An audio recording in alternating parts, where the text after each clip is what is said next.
So good morning, everyone. My name is Christian. I'm the sales director of Channel Advisor here in EMEA. And for some people in the audience have been asking to do this speech in English language, I'm happy to do so. Just one note, the slides are in German. I'm happy to explain everything afterwards, but I'm going to do this in English now. Okay? Good. Let's get this going. Let's make money. This is the Wi-Fi password for this event. I've just seen this morning. But how can we make money? I think I need the clicker.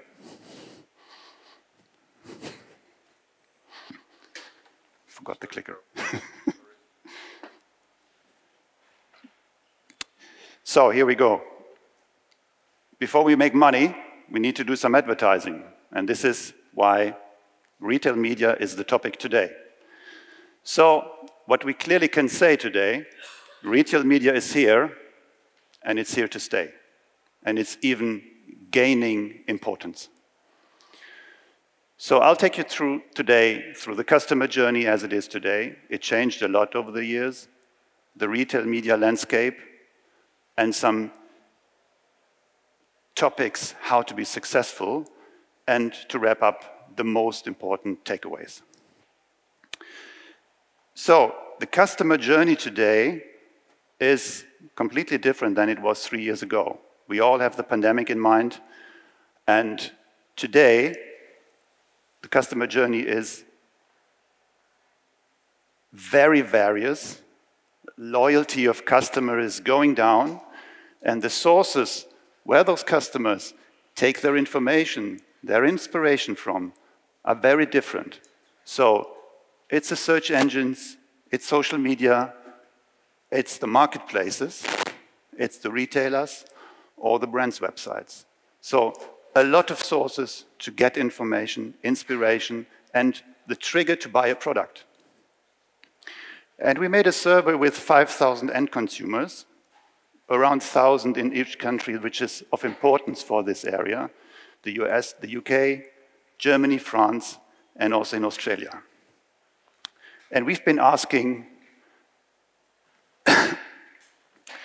active online shoppers who made a purchase within the last 12 months, almost 50-50 between male and female, and in this age span of consumers that are really spending money on the internet between 80 and 65.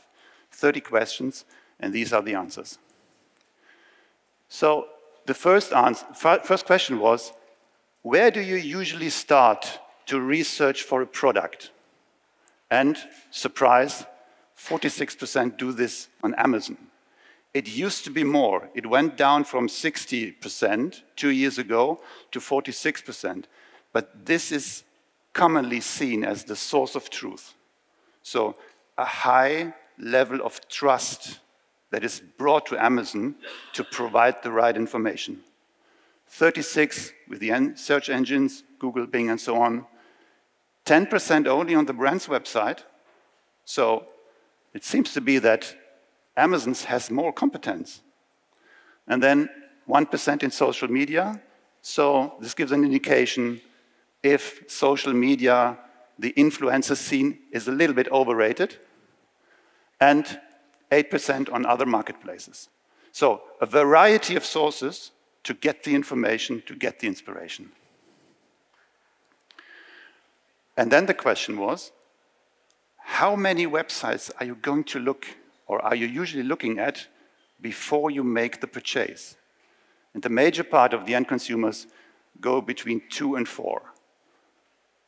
The very detailed ones go beyond 5, but between 2 and 4 is the vast majority. Another question, how many of these end consumers, these 5,000 we've interviewed, are regularly purchasing goods on marketplaces? And it's also 76%. So a major chunk of all the end consumers are frequently on marketplaces looking for products, buying products. Another question of interest was, how many marketplaces do you usually consult? And there it really condenses to a very low number. So more than 2, yes, but it's not going to be 5, 6, 7. But the younger the people are, the more they are on marketplaces. It's not that much less for people in an advanced age, but between 50 and 75% are regularly looking on marketplaces.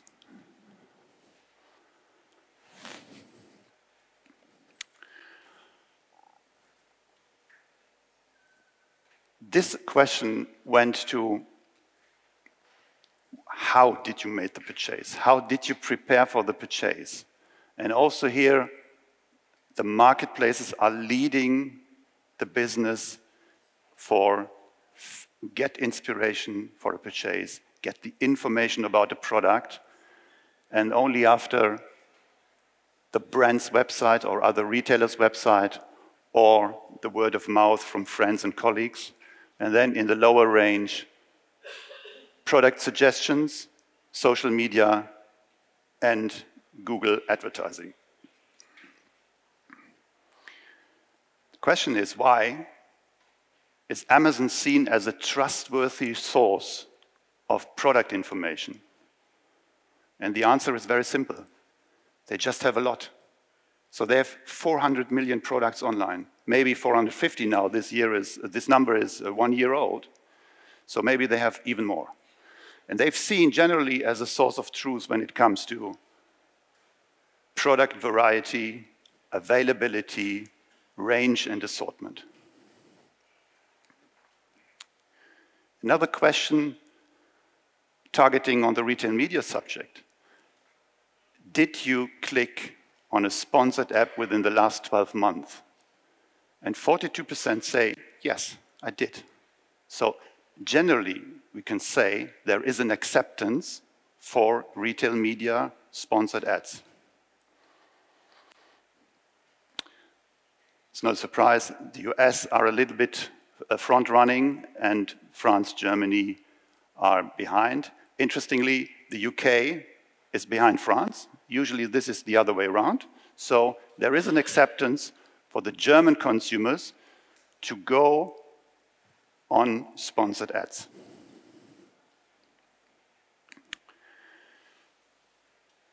If we look to the rise of the retail media, the question was, did you buy a product after you have been seen a sponsored advertising on Amazon? US consumers say, well, 60%, almost 60%, yes, I bought the product after I've seen that ad. Slightly below the European consumers, but it's just a matter of the delay this service has been introduced by Amazon. So we're confident and we're foreseeing this is going to be at the same and similar level in the near future. And only the consumers older than 56 are less intrigued by these sponsored ads. But when it comes to the part between 18 and 55, it is a source of knowledge. It is a source of inspiration. And here just some examples how this could look like. And it really, it's getting more and more sophisticated. So the ad itself, if it's not highlighted yellow like here, is just a part of the website. So it can be seen like a product offering. And only by clicking, you will acknowledge this is an ad. If we look at the retail media landscape today, it's a fast-growing business. Amazon advertising did in Q2 last year almost $10 billion in Amazon advertising. For 2023, even the economy is slowing down. They're forecasting to be between $48 and $50 billion. So it's a notable business, it's a profitable business, and it's a growing business.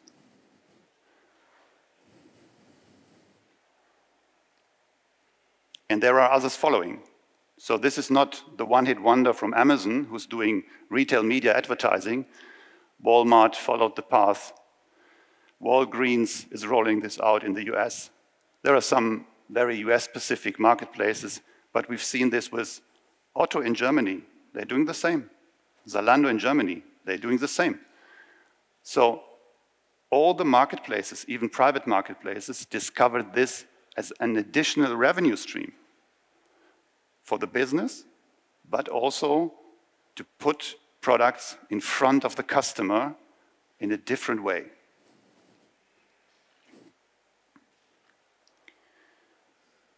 Here are the growth expectations we are thinking will be over the next years. So for this year, next year, we're still expecting double-digit growth in retail media advertising. It flattens a little bit after 2024, but for the next 2 years, we clearly expect it will grow more than 50%, 25%. So again, it's a notable business. And you need, if you're running an e-commerce business, you need to make up your mind if you want to be part of that.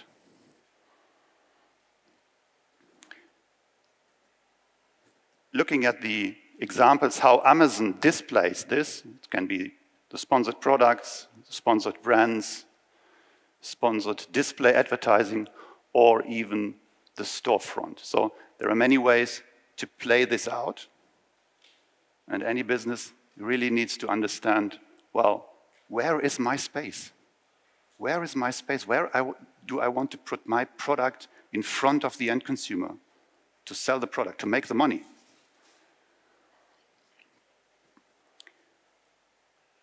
And this works on all devices. So from the mobile to the laptop to the desktop, even on video streaming, demand platforms.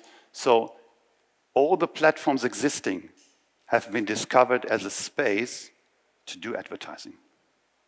So it will be your daily companion wherever you go, whatever you do. We could say retail media will be kind of daily habit which will always be in front of you.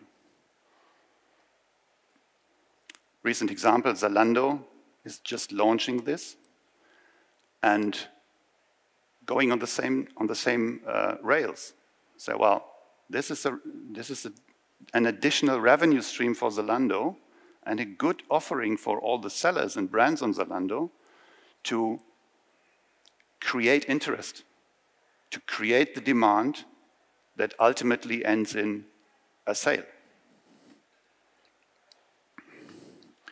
Ball.com. Similarly to Amazon, quite, if it would not be highlighted blue here, quite part of the product offering. eBay, you all know this, they have been leading this as well, like Amazon did in the past. Also here, you're searching for a product, and immediately there will be proposals for other different products, for alternatives, for different brands. So now we understand how this works, what it is. What is the strategy to be successful there? And there are different ones, or different pieces to really be successful in retail media. So one thing, I think this does not surprise anyone, it's the content piece. So product data, content absolutely matters. If you don't have this in order, you're not going to be successful. And it's about the details of the product, the specifics, pictures, videos, all that helps the customer to make up his mind. So you need to have this content in order, prepared to be successful in retail media. Second part is targeting. So you should need to understand which is your audience, Who are your customers? Are they young people? Are they more female? What products are they usually looking for? Really understanding, well, which is your audience? What is your audience about? To target these ads. Otherwise, we'll probably end up in a situation where at 11 o'clock in the morning, your budget is gone. You just display to everyone. 80% might not be interested. And at 11 o'clock in the morning, you're not going to advertise any longer because your budget is gone. So you need to understand who is the targeted group. Another piece in that, automation, to really think about and having a strategy, when do you want to display what? And there are many, many factors that flow into that. So this could be when is usually the time your audience is looking on marketplaces or on websites where there is retail media. Second part could be the availability of your product. So, for example, if your stock is going down, then you would probably not advertise in a country where your margin is not good, or in a country where you have high refunds and redirect the interest to another country. So all this you can automate if you know this is the target group, this is my availability, and I can prepare this in advance. And then segmentation of your offering, really understand, and you should be the experts. You're in e-commerce, all of you. This is my catalog, this is my product offering. And going out with the entire catalog to all the audience will probably be not successful. But you may have parts in your catalog where I say, this part in my catalog, these products, they're performing well in the morning. These parts of my product performing well in a different country. And another part in your catalog performs all day because it's a never out of stock product where there is always a need. So understanding the product you're offering is elementary to be successful. Coming back to content, I think I touched a little bit on this. You need to have good pictures. You need to have good pictures. You need to have titles that are to the point, not too short, not too long, but really describing in 80 pieces what the product is about. Details about the product that creates trust in you as a seller and trust in the product. And then really the bullet points, what is the most important thing about the product. So content is, again, here as well key. Targeting. For example, on Amazon, target your own ASINs. Why should we do this? So the idea is really, and it works, you target your own ASINs you're selling just to take the space that your competitor is not there. And it really accelerates your conversion rate. Knowing when you want to show the product very, very frequently, and this goes back to understand your audience, and then using all the algorithm Amazon and the other marketplaces are offering on retail media to really put the ad in front of the consumer with the right timing. And here we can see how this can be used. So you see the Wilson basketball and similar offerings from different sellers, but it's also possible to block these areas. The recent slide you've seen is that this space on the product page of Amazon can really be used in very different ways, where different sellers can use the space and occupy the space for their advertising, but For example, if you're targeting your own ASINs, you could be there. For example, the product offering of this basketball from Wilson may be from the brand, maybe from Amazon themselves. But there is a path where you, as a seller of basketball or sports goods, can just have the entire space underneath and attract the customer to not buy the basketball in the center of the page, but really going to you and say, well, he sees there is a variety. There are other basketballs than Wilson's. There are different products with different prices.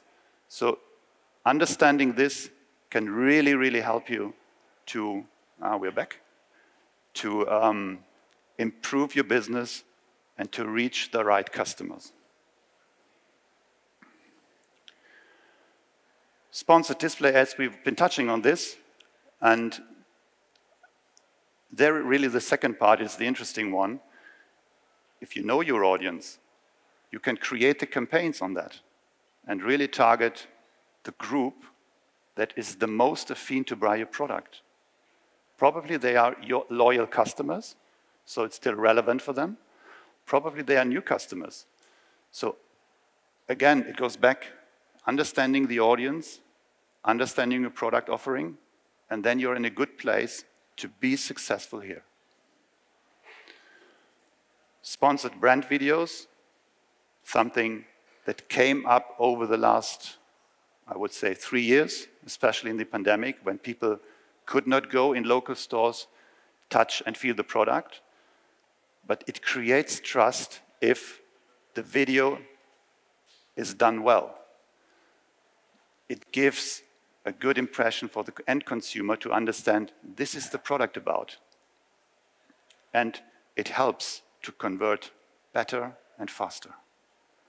And reduce refunds as a side effect, because the people, they know what they're buying. So videos are gaining importance. Number 3 is having a structured account, and I think this is exactly the picture that fits to that. If this account is in a chaos, you will barely be successful. You can spend your money, but probably you will burn it. So you need to have a certain order, a certain structure, and again, it again goes back. You need to know what you're doing. It can be very complex, but this is the baseline to automate the process. And automation goes then, as touched on before, really knowing when does it make sense? In which geos does it make sense to feature these ads? When your stock is going down. When you know, well, it's probably better to go to this geo because I have lower refunds and I have a better margin. So all this can be automated with the right knowledge in the background. So the key takeaways, and we're almost 5 minutes to go. We'll try to not overrun this time. Retail media is there and it will stay. We're so confident about that, as many, many marketplaces and also private marketplaces, smaller ones, medium-sized ones, are currently working on projects to offer this as an additional service to their sellers. Brands need to think about their strategies.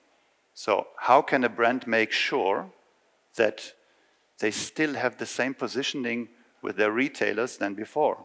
So they will be part of that story.